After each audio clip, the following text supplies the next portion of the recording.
comme un coup de tonnerre. Quelles seraient les implications politiques en République démocratique du Congo de cette sortie de M. Bemba? Quelle influence aura-t-il sur la présidentielle de décembre? Adversaire de taille, tel que présenté par l'opinion publique, est-il un caillou au pied du président Joseph Kabila? Mesdames et messieurs, on en parle dans le cadre de cette édition de La Ligne Rouge. Bonjour et bienvenue. Sur la table, tout d'abord, nous parlerons de l'acquittement et la libération provisoire du vice-président de la RD Congo, Jean-Pierre Bemba. Est-ce que la popularité de l'acteur politique qui reste statique après autant d'années d'absence du jeu politique en RDC, est-ce que son absence après toutes ces années ne pourrait pas lui être préjudiciable après tous les sondages qui sont faits aujourd'hui? Les esprits se sont donc électrisés à l'annonce de la libération provisoire de Jean-Pierre Bemba du côté de la RDC. N'oublions pas également que les 6000 victimes de la milice de Jean-Pierre Bemba ne comptent pas lâcher les poursuites judiciaires du côté de la Centrafrique. Nous en parlerons dans le cadre de cette édition. Bonjour Madame Dimala, le plaisir est pour moi d'être à vos côtés ce matin-ci à Ligne Rouge. Bonjour aux téléspectatrices, aux téléspectateurs. Bonjour à toute l'équipe technique. Merci encore pour votre présence. Nous allons démarrer avec le sujet de la République démocratique du Congo. Les esprits se sont donc électrisés à l'annonce de la libération provisoire de Jean-Pierre Bemba. Quel est d'abord l'avis que vous avez concernant ce fait marquant de l'actualité cette semaine? Je suis assez embêté et assez triste. Assez triste parce que déjà au niveau des victimes de la milice de M. Bemba en République centrafricaine, parce que c'est par rapport à la République centrafricaine qu'il a été condamné à la CPI, on passe par perte et profit le sort de ces victimes-là, d'assassinat, de viol, de destruction des biens, et on le libère. Et pendant que Bemba était en prison, celui qui avait fait recours à Bemba, je parle de l'ancien président Patassé, lui, il n'avait pas été interpellé. Et M. Patassé lui-même avait été amené au pouvoir par les réseaux de la France-Afrique. Et les tenants de la France-Afrique, eux, n'ont pas été interpellés. Voilà donc comment, c'est ça qui m'attriste. Il y a une série d'injustices là. Bemba, déjà lui-même, une marionnette, c'est-à-dire une guignole, il était au service de l'impérialisme. Patassé, un autre guignole. Et commettre des actes abominables au profit de certains qui se cachent derrière des bureaux feutrés à Paris, donc qui tiennent la France-Afrique pour les intérêts de la France-Afrique et contre les intérêts du peuple déjà centrafricain. Parce que c'est de ça qui était question. Et la Centrafrique est restée pratiquement dans une agitation extrêmement sanglante jusqu'à l'avènement de M. Touadéra. Voilà les conséquences de l'action, entre autres, de M. Bemba. Et on veut nous faire croire que lorsqu'il a été condamné, malgré tous ces faits, aujourd'hui, il y a eu des erreurs. Et que lui-même, en réalité, n'y serait presque pour rien. Non, ça frôle l'indécence. Ça frôle l'indécence. Quand on sait aussi, par ricochet, qu'il y a plusieurs chefs miliciens serbes, c'est-à-dire en Serbie, en Europe orientale, qui font l'objet de poursuites et qui sont même condamnés pour des crimes commis par leur propre milice. Eux-mêmes n'étaient pas sur le terrain, mais ils sont quand même condamnés à de lourdes peines. Bon, mais encore une fois, comme c'est des Noirs et c'est des intérêts de l'oligarchie occidentale, alors on peut passer par perte et profit, c'est là. Je ne vous parle pas des victimes de M. Bemba au Congo démocratique lui-même. Au sous-Congo, là, il y a bel et bien des enfants tués, des femmes violées, des biens détruits, parce qu'effectivement, il était appuyé dans cette saga dans cette saga-là par l'Ouganda, et l'Ouganda lui-même soutenu par les États-Unis, parce qu'effectivement, il fallait en découdre avec Kabila, Kabila père, puis Kabila fils. Voilà comment Bemba devient, et par la suite, il est devenu vice-président. Et quand il est arrivé à ce titre, on le sait très bien, il n'a pas du tout accepté le verdict des élections. C'est-à-dire l'élection présidentielle est organisée, il est perdant, il est mauvais joueur, mauvais perdant, et il a toute une milice, et il décide de vouloir passer en force. Et heureusement pour le Congo démocratique, le Congo avait une armée, et c'est cette armée-là, nationale, qui neutralise sa propre milice. Oui.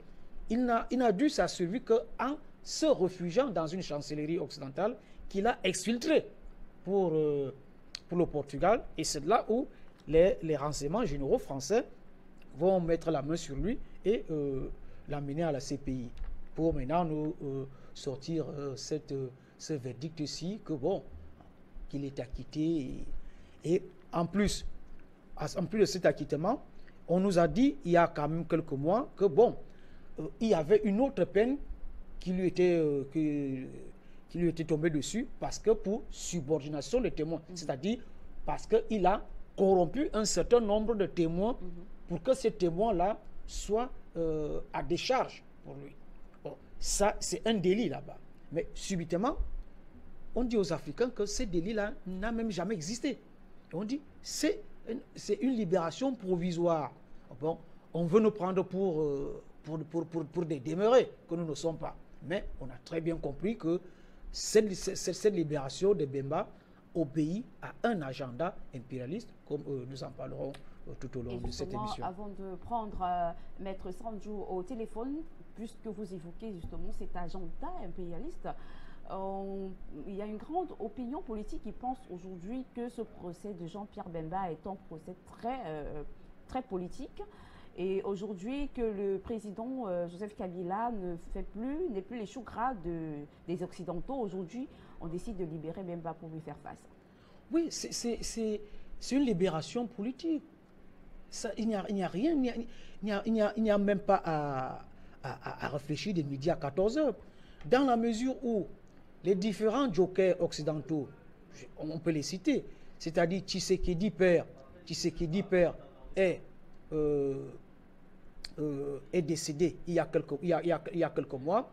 C'est sur lui que l'oligarchie occidentale s'appuyait pour espérer renverser l'actuel président du Congo démocratique, Kabila Joseph.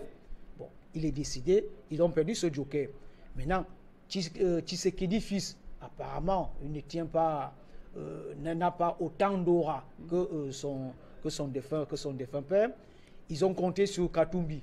Or, Katumbi a déjà un dossier qu'il attend au Congo démocratique pour le fait d'avoir recruté des mercenaires pour déstabiliser le pays et d'autres faits dont ils sont reprochés. Il a dû son exfiltration et sa fuite du pays en jouant les malades. Il se retrouve en Afrique du Sud et puis s'est baladé un peu partout en Europe où il appelait la communauté internationale autoproclamée à venir de tout le Congo pour l'imposer au pouvoir. Bon, maintenant, il s'est réfugié au Rwanda. Et le Rwanda lui dit, bon, maintenant, le Rwanda est prêt à lui offrir armes et munitions et logistique pour pouvoir maintenant venir renverser Kabila Joseph, l'actuel président. Voilà un autre joker occidental. Un autre, parce que celui-là pose un peu de problème parce qu'il est à l'extérieur. Il se dit maintenant, en libérant maintenant Jean-Pierre Bemba, à l'heure actuelle, lui, il aura la possibilité d'être au Congo. Donc à l'intérieur, et avec lui, on peut donc maintenant mettre une première pression à l'intérieur via Bemba, une autre pression venant de l'extérieur via Katumbi, et comme ça, on prend Kabila Joseph en tenaille pour le renverser aussi facilement. C'est un peu comme ça que pensent les officines impérialistes qui ont décidé donc de la libération de Bemba. Et ça confirme donc ce que nous disons assez régulièrement ici à Afrique Média, à savoir que la CPI est en réalité une cour impérialiste et négrophobe. Donc ça ne sert pas du tout les intérêts, ça ne sert ni le droit, ni la justice, ni la vérité, ni l'harmonie universelle, mais ça sert uniquement les intérêts de l'oligarchie occidentale, notamment de Paris et de Washington, pour ce qui concerne l'Afrique. À la suite de son acquittement, mais aussi à la suite de la libération provisoire de Jean-Pierre Bemba, l'ancien vice-président de la République démocratique du Congo, dont on parle encore ce matin, il y a eu cette sortie de Fatou Bensouda, procureur de la Cour pénale internationale. Je vous invite, chers téléspectateurs, à prendre tout d'abord cet extrait. On se retrouve derrière.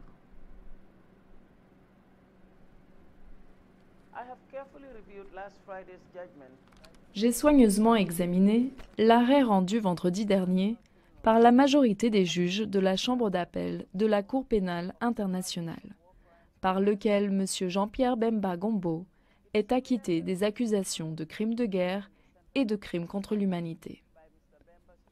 Il est clair que les forces de M. Bemba ont commis en République centrafricaine des crimes graves qui ont causé de grandes souffrances dans ce pays. Mon bureau est entré en contact avec les représentants légaux des victimes dans cette affaire et nous ressentons la même déception à l'égard de cette décision et des conséquences qu'elle aura pour les victimes. En ma qualité de procureur et de fonctionnaire de la Cour, je dois respecter cette décision et son irrévocabilité, et je les respecterai. Je dois veiller au respect de l'intégrité des procédures de la Cour. Toutefois, certains aspects de la décision rendue à la majorité des juges me préoccupent. Comme l'ont relevé les deux juges dissidents dans l'opinion qu'ils ont jointe à l'arrêt, la majorité des juges de la Chambre d'appel s'est écartée du modèle traditionnellement suivi en appel quant à l'examen des erreurs de fait, lequel avait été constamment appliqué non seulement par la Chambre d'appel de la CPI depuis ses débuts, mais aussi par les chambres d'appel des tribunaux ad hoc établis par l'ONU et par d'autres juridictions pénales internationales.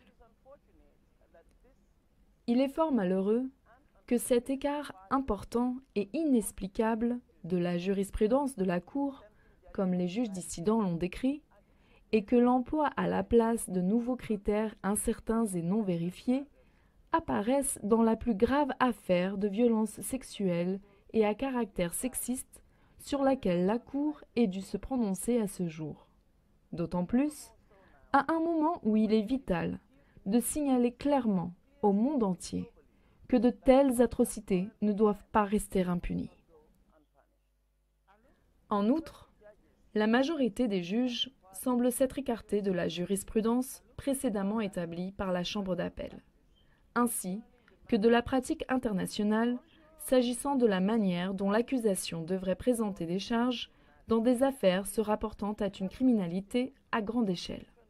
La précision des détails que l'accusation sera peut-être désormais contrainte de fournir dans son acte d'accusation peut rendre difficile les poursuites dans d'autres affaires portant sur de vastes campagnes de persécution, particulièrement lorsque l'accusé n'est pas directement l'auteur des crimes en cause, mais un commandant situé à distance du lieu des crimes allégués, dont la responsabilité pénale peut être engagée en tant que supérieur hiérarchique exerçant un contrôle effectif sur les auteurs des crimes en cause. Dans le cadre juridique de la Cour, les décisions de la Chambre d'appel sont définitives. Il n'existe pas d'autre possibilité de faire appel de ces arrêts. Voilà pourquoi, selon moi, il est crucial que, lorsqu'ils examinent un recours, les juges de la Chambre d'appel conservent la même prudence qu'ils ont toujours adoptée. J'ai bon espoir qu'à l'avenir, nous reviendrons à ces critères applicables à l'examen en appel. Je reste convaincu que l'affaire portée contre M. Bemba était solide et bien étayée par l'ensemble des preuves présentées devant la Cour. Les chefs d'accusation de crimes de guerre et de crimes contre l'humanité portés contre M. Bemba avaient été confirmés par les juges de la chambre préliminaire de la CPI. Le procès a débouché sur une condamnation unanime. Les 5 juges de la chambre d'appel n'ont pas été en mesure de trancher à l'unanimité. 2 juges de la majorité ont décidé d'acquitter l'accusé. Un des juges de la majorité a fait droit à l'appel interjeté, mais s'est prononcé en faveur d'un nouveau procès. Et les 2 juges dissidents ont confirmé la condamnation de M. Bemba. Au final, M. Bemba a été acquitté parce qu'une majorité des juges de la Chambre a conclu qu'il n'était pas, en sa qualité de supérieur hiérarchique, individuellement responsable des crimes en cause. En conclusion, j'aimerais en revenir à la question des victimes. La longue quête de justice dans l'affaire Bemba atteste du courage et de la détermination inébranlable des victimes de la République centrafricaine dans le combat contre l'impunité. L'affaire Bemba sera toujours considérée comme un jalon important dans la reconnaissance des crimes de viol, meurtres et pillages dont étaient victimes les Centrafricains qui se trouvaient à la merci des hommes du mouvement de libération du Congo, placés sous l'autorité et le contrôle effectif de M. Bemba, qui avait une connaissance des crimes commis lors du conflit qui a fait rage en Centrafrique en 2002 et 2003. L'arrêt Bemba confirme cet état de fait. Mon bureau affiche sa solidarité avec les victimes centrafricaines depuis plus de 10 ans. Nous avons déjoué les manœuvres de subornation de témoins qui ont bien failli faire avorter le procès, ainsi que notre quête de justice en faveur de ces victimes. M. Bemba et consorts ont été reconnus coupables et tenus pénalement responsables pour avoir tenté d'entraver l'administration de la justice à la Cour. En dépit de l'arrêt portant acquittement de M. Bemba, qui a pour corollaire de donner un coup d'arrêt à la procédure en réparation, le fonds au profit des victimes de la CPI risque d'avoir à puiser sur son propre compte pour offrir des réparations.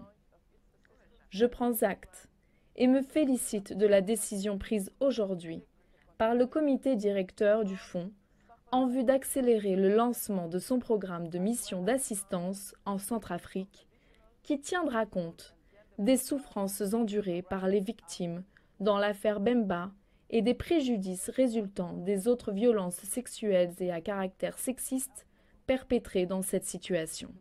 La Cour poursuivra sa lutte contre l'impunité des auteurs des crimes les plus graves avec une détermination sans faille. À cette fin, mon bureau est résolument déterminé à remplir son rôle, en gardant avant tout et toujours à l'esprit le sort des victimes. Voilà, de retour donc sur ce plateau après ce propos de la procureure de la Cour pénale internationale. Oui, en réalité, à mon frère Pasteur Soa, il y a un plan pour le Congo démocratique depuis qui existe dans des officines impérialistes, à savoir, à défaut de pouvoir maintenir le Congo démocratique en tant que tel dans sa superficie actuelle telle qu'on nous le connaissons, et avoir un homme lige à sa tête pour continuer à piller et à exploiter les ressources naturelles et la force du travail du peuple congolais au profit de l'oligarchie occidentale. À défaut de cela, la stratégie du chaos des officines impérialistes, c'est de désintégrer le Congo démocratique afin de le réduire en mini-républiquettes qui, effectivement, seront sous le contrôle des hommes liges et sous le contrôle des multinationales qui pourront maintenant alors et tranquillement pendant des décennies et des décennies entières sans la moindre inquiétude conduire à piller et à exploiter les ressources naturelles de ce Congo démocratique. Et comme on le voit, toutes ces milices qui sèment le chaos et la mort au Congo démocratique à l'est et dans une certaine mesure au centre, en réalité, pendant que ces milices sèment la mort et le chaos, il y a les trafiquants qui pillent les ressources naturelles du Congo démocratique. Et ces trafiquants-là le font au nom des multinationales. et parfois sous le couvert de certains États, et c'est bien connu de tous. Et donc, mais ici, lorsqu'on libère Bemba, dans le plan occidental impérialiste, c'est de tout faire pour avoir un homme lige à la tête du Congo. Il y a quelques mois, le Congo démocratique a changé son code minier. Et dans ce code minier, il y a une imposition qui a été faite sur les métaux stratégiques. Pour les multinationales, c'est inimaginable et insupportable qu'une telle taxe leur soit imposée. Oui. Et où? En Afrique, par des nègres, dans leur Congo.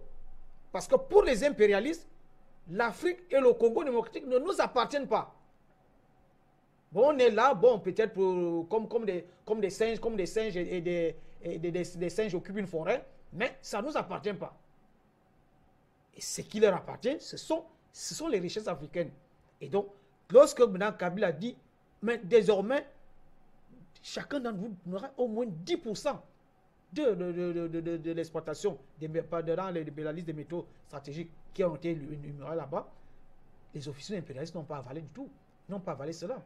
Et donc, dans la libération de Bemba, et c'est là où, lorsque notre sœur, Madame Yao, a lancé cet appel maternel et féminin à l'endroit de Bemba, pour lui dire, c'est vrai, dans les luttes politiques et pour l'accès au pouvoir, il est souvent possible, c'est très possible, qu'on noue des deals qui peuvent parfois être des compromissions, bon, parce qu'on va accéder au pouvoir.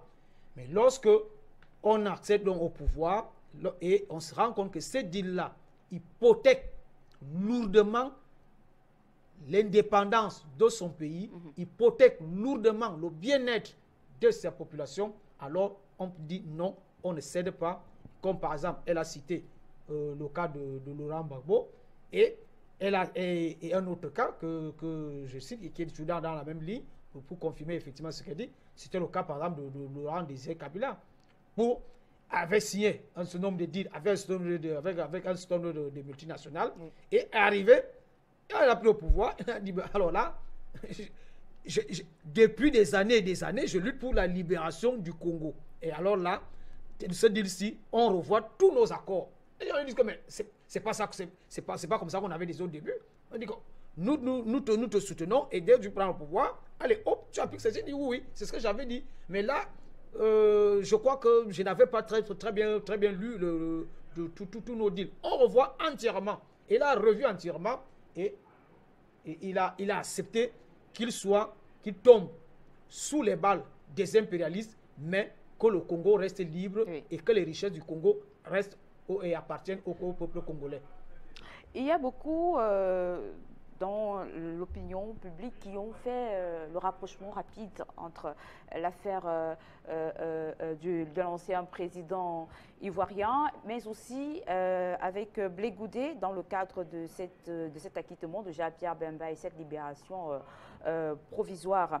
En réalité, ce n'est pas le même agenda prévu, car en réalité, Jean-Pierre Bemba devrait en principe être un adversaire, comme on le dit, de taille pour évincer le président Joseph Kabila. Oui, c'est pas le même agenda, mais en fait, c'est le même agenda, mais à des buts différents. Bemba, c'est pour qu'il aille prendre le pouvoir par tous les moyens et qu'il suive la feuille de route impérialiste et permettre en sorte que l'oligarchie occidentale reprenne le Congo et continue à appuyer le Congo sans la moindre inquiétude. Et cela pour des décennies et des décennies et des décennies. Et que le peuple congolais continue à souffrir, à crever dans la misère, les maladies, et va se contenter de danser et de boire, c'est tout, mais les richesses du Congo ne lui appartiennent pas. Par contre, pour Laurent Gbagbo, c'est que Laurent Gbagbo, lui et Blé Goudé, refuse d'approuver l'application de la feuille de route impérialiste en Côte d'Ivoire et autour du golfe de Guinée et de l'Afrique de l'Ouest. C'est parce qu'ils se disent non, la Côte d'Ivoire doit se libérer, les richesses de la Côte d'Ivoire doivent revenir au peuple ivoirien et doivent profiter essentiellement au peuple ivoirien. De même, l'Afrique de l'Ouest doit se libérer et les richesses de l'Afrique de l'Ouest doivent appartenir et doivent revenir au peuple de l'Afrique de l'Ouest. La même chose au niveau du golfe de Guinée et dans l'Afrique en général. On voit donc que les visées politiques du président Laurent Gbagbo et du ministre Blé Goudé sont en contradiction flagrante avec l'agenda impérialiste. Par contre, les visées politiques de Bemba, si l'en a, c'est d'arriver au pouvoir, point barre, et d'appliquer l'agenda impérialiste. Et lui, comme c'était aussi un homme d'affaires, il ramassera, il se contentera des miettes que, bon, lui le seront les multinationales à mi-chemin. Vous faites bien de poser la question de savoir si vraiment Jean-Pierre Bemba lui-même il a un plan politique pour la République démocratique du Congo, parce que de son côté, en RDC, l'ensemble de la coalition de l'opposition s'est exprimée et s'est dit satisfaite de l'acquittement, mais aussi de cette libération provisoire de l'ancien vice-président de la République démocratique du Congo. Elle pense toujours à un candidat unique. Certes, jusqu'à présent, on n'a pas encore de manière concrète désigné qui sera le candidat de la coalition de l'opposition, mais il pense que la libération provisoire de Jean-Pierre Bemba viendra renforcer le front contre Joseph Kabila. Est-ce que vous pensez aujourd'hui que la popularité de l'acteur politique Jean-Pierre Bemba reste aussi vraiment statique, comme on veut nous le faire croire? Je vous remercie de cette question, Madame Dimala. Elle est très pertinente. Parce qu'en réalité, on basine un peu trop l'opinion africaine là-dessus. Bemba, une base, une popularité, vraiment. Alors là, c'est l'opposant le plus populaire qui peut soulever les montagnes au Congo démocratique. Bon, c'est une légende, Madame Dimala, c'est une légende. Dans la mesure où je vous dis, Monsieur Bemba dirigeait une milice qui elle-même était soutenue et portée par l'armée ougandaise sous les directives américaines pour pouvoir prendre le pouvoir contre Laurent Désiré Kabila et contre Kabila Joseph. C'est cela. Et sa base était l'extrême nord du Congo démocratique et l'Équateur. L'Équateur, c'est sa province d'origine. Bon.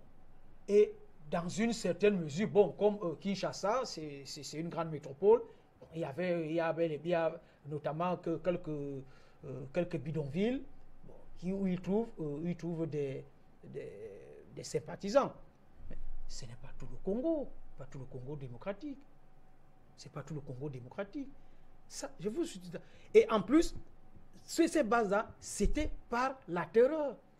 Parce qu'il y avait les armes, il y avait la lutte, et il y avait et l'achat de conscience. Maintenant que les données ont sérieusement évolué, il faut maintenant participer au jeu politique clair, donc où il faut convaincre les populations, persuader les populations pour les amener à adhérer à votre projet politique. Ça, c'est une autre donnée. Or, il se trouve que durant quand même les années que M. Bemba a passé en prison, 10 ans d'absence, une décennie, plus d'une décennie. Pendant ce temps-là, le président Kabila Joseph est en train de modeler le Congo démocratique au niveau de son évolution socio-économique. Et ça, également, donc disons, les anciens partisans de Bemba d'hier, tout au moins un quart, a quand même changé d'avis entre-temps, soit en s'alliant derrière Kabila, au vu de l'évolution socio-économique du Congo démocratique et même et du bien-être au niveau des populations, soit ont évolué vers d'autres courants politiques qui existent au Congo là, à l'heure actuelle. Donc, cette base-là a supposé qu'elle a été vraiment acquise en toute sincérité. Donc, cette base-là, elle s'est sérieusement réduite. Donc, il y a tout un trop de travail à refaire pour que Bemba puisse être au niveau où il a été pendant au moment où il avait les armes et l'argent entre les mains. Et là maintenant, ce ne sont plus les armes qu'il va utiliser, ce sera l'eau verte. Et à ce niveau, bon, nous savons très bien que les Occidentaux mettront les armes et de l'argent à sa portée pour pouvoir essayer de convaincre les populations. Mais je doute fort qu'il aura toute la population congolaise derrière lui. D'accord. Les victimes centrafricaines ne pourront pas être un obstacle majeur dans la nouvelle aventure de M. Bemba à l'heure actuelle. Mais par contre, les victimes congolaises risquent d'être un obstacle assez important pour la nouvelle aventure de M. Bemba. Parce que les victimes congolaises, si elles se constituent rapidement et si il y a des procès ou des affaires en cours contre M. Bemba, avant même qu'il n'était, pendant qu'il était à la haie et qui dorment dans les tribunaux congolais, oui. Je crois que ces affaires vont être remises à l'ordre du jour, vont être remises à l'ordre du jour, et à ce moment-là, il aura d'abord à épuiser cette bataille juridique, et je ne suis pas très sûr qu'il s'en sortira vraiment entièrement, sans laisser beaucoup de plumes et un peu trop de plumes, au point où même compétir risque d'être très très très très difficile. Et donc ça fait partie et c'est donc là où nous invitons le peuple congolais et l'État du Congo à accentuer la vigilance sécuritaire avant, pendant l'arrivée de Bemba au Congo. Parce que, comme ces affaires-là, si on commence d'abord à lui faire passer l'étape judiciaire à travers les moutes affaires de viol, de torture et d'assassinat que sa milice ont eu à opérer, ne serait-ce qu'au Congo démocratique là, les officines impérialistes ne resteront pas les bras croisés. Et c'est donc là où il est fort probable que ces soi-disant lieutenants, qui seront en réalité des éléments des forces spéciales de certains pays impérialistes, vont essayer à nouveau encore de mettre le Congo démocratique à feu et à sang. Et c'est pour ça que je dis que je lance un appel à nos frères du Congo démocratique et à l'État du Congo d'accroître sérieusement la vigilance sécuritaire, tant pour Bemba que pour Katumbi. Parce que cette période-ci, elle va se jouer sur tous les fronts, et cette vigilance sécuritaire-là, ils ne doivent vraiment pas baisser la garde, même si les élections se passent dans le calme, et même après, le Congo démocratique ne devrait pas baisser la garde. D'accord. Merci, madame. Sur, j'approuve entièrement cet élément de réponse que vous avez donné par rapport au président Bandakani, donc pour assurer nos téléspectateurs et nos téléspectatrices. S'agissant du report des élections au Congo démocratique, un de mes frères a dit c'est bien fait aussi pour M. Kabila qui passait le temps à reporter indéfiniment les élections. Non, c'est avoir un peu la mémoire un peu courte. Le report des élections au Congo démocratique, c'était dû également du fait que une bonne moitié du Congo démocratique était en proie aux flammes des milices qui brûlait, qui répandait la mort et le chaos sur une partie importante du territoire congolais. Et donc, de ce fait, pour un dirigeant responsable qui a pour mission première d'assurer l'intégrité territoriale de son État, le président Kabila avait donc l'obligation d'assurer d'abord l'intégrité territoriale et d'assurer également aussi la libre circulation des biens et des populations au Congo démocratique. Et on ne peut pas organiser réellement des élections dans un pays en plein qui est, on peut pratiquement dire, qui est pris par des milices. C'est pas possible.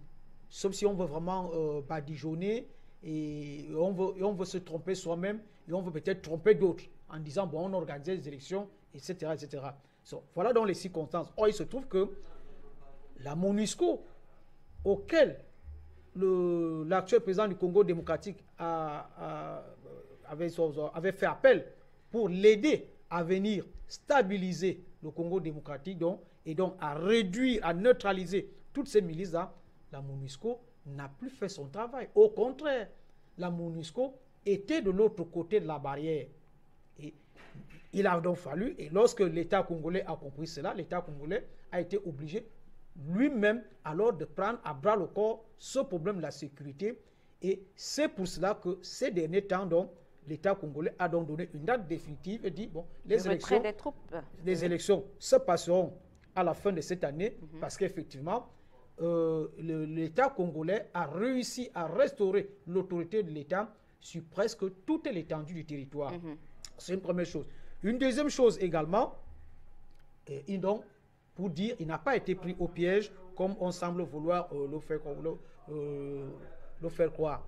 Et effectivement, comme nous le disait un de nos frères tantôt, si Kinshasa a réagi vivement après la visite de M. Kagame à l'Élysée, en France, et où ils avaient, entre autres points principaux de débat, le Congo démocratique lui-même, alors que l'ambassadeur du Congo est là en France, le président Kabila lui-même est là, le ministre des Affaires étrangères du Congo démocratique est là, et ils n'ont pas été conviés, ils ont parlé de cela. On peut donc déduire que il a été